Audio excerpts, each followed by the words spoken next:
Good morning, Tech fam. It's Friday, November 7th, and you're listening to FLYTECH Daily, the podcast that makes your morning smarter in 10 minutes or less. I'm Nick. And I'm Michelle. I can't believe it's already November. No. Christmas is coming. Yay. Time to get your gifts.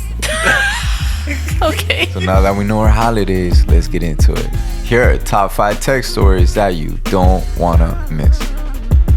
For our first topic, Google Maps just got a whole lot smarter thanks to Gemini. For our second topic, Epic and Google finally call a truce in their years-long legal battle. For our third topic, Elon Musk's AI is facing serious backlash for how it trained its Annie chatbot. For our fourth topic, Coca-Cola's new AI Christmas ad is back, and it's still kinda creepy. Is it polar bears? We're about to find out. And for our fifth and final topic, the Motion Picture Association tells Meta to stop calling Instagram PG-13.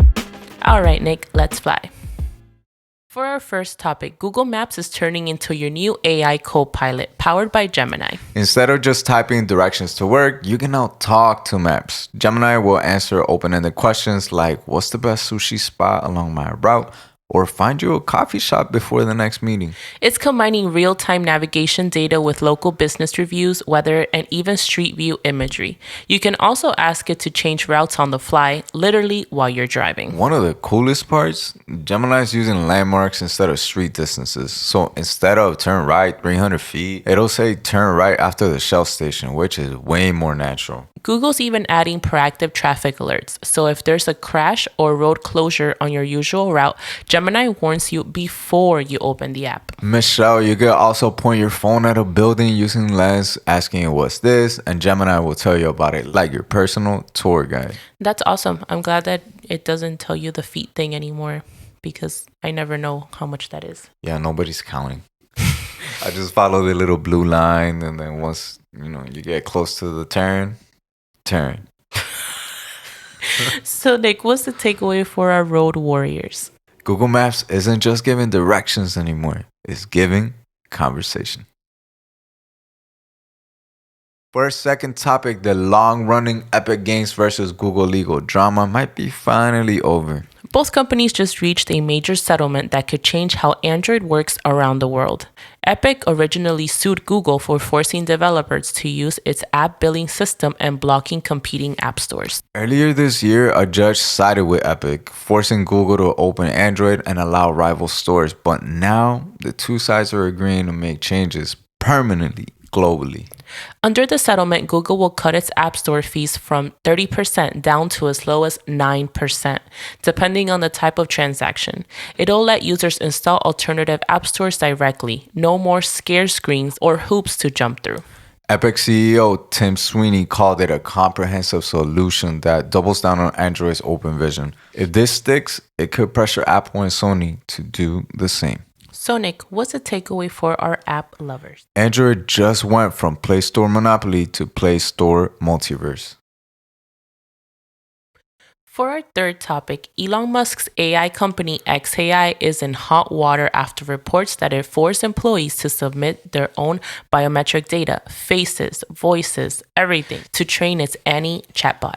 Annie is an anime-style digital girlfriend available to premium users of X's $30 a month Super Grok plan. Think Siri, but with a not safe for work setting.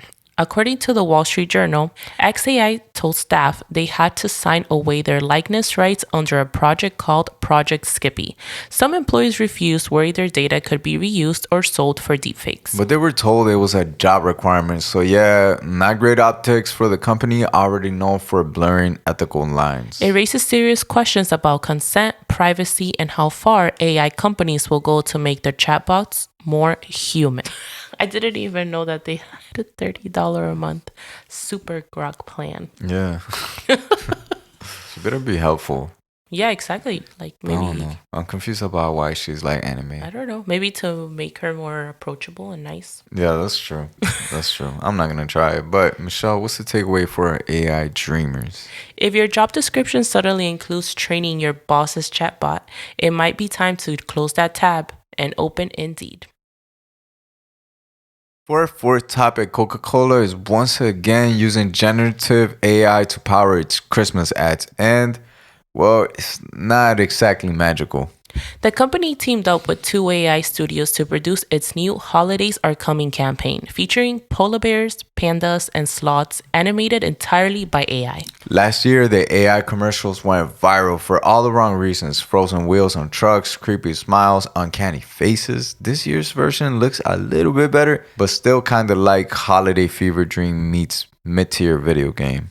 Coke says it's all about efficiency. Their global CMO told the Wall Street Journal the new ad was finished in 1 month instead of a year, using 70,000 AI-generated clips. And the trade-off is cheaper, faster, and unsettlingly synthetic.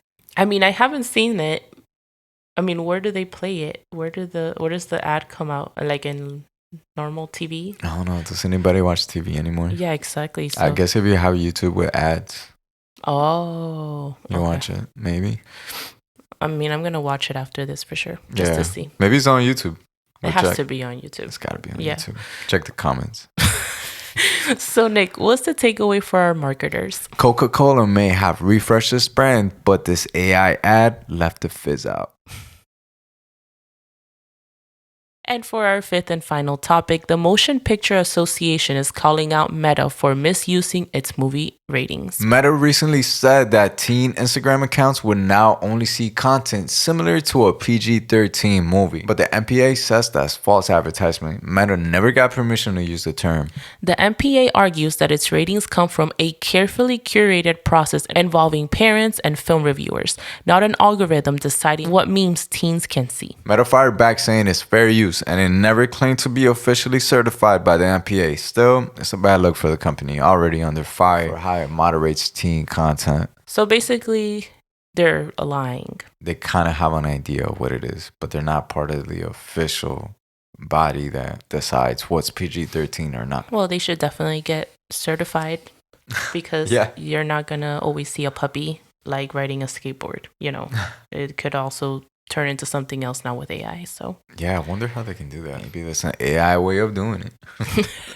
So Nick, what's the takeaway for our social scrollers? If Instagram says it's PG-13, you might still want to bring parental guidance. All right, Nick, let's wrap up these takeaways so we can start off the weekend. For our first topic, Google Maps is now powered by Gemini, turning directions into conversation. For our second topic, Epic and Google just reshaped how app stores work worldwide. For our third topic, XAI blurred the lines between work and weird with its Annie chatbot. For our fourth topic, Coca-Cola's AI ads reminds us that creativity still tastes better when it's human. And for our fifth and final topic, Meta learned that PG-13 isn't just a vibe, it's a trademark. And that's a wrap for today's FLYTECH Daily, your quick hit of the week's smartest tech news. If you laughed, learned, or facepalmed once or twice, hit that follow button and drop us a 5-star review. It helps more tech fans find the show. Thanks for flying with us this week, Tech Fam, and we'll see you Monday for another smart takeoff.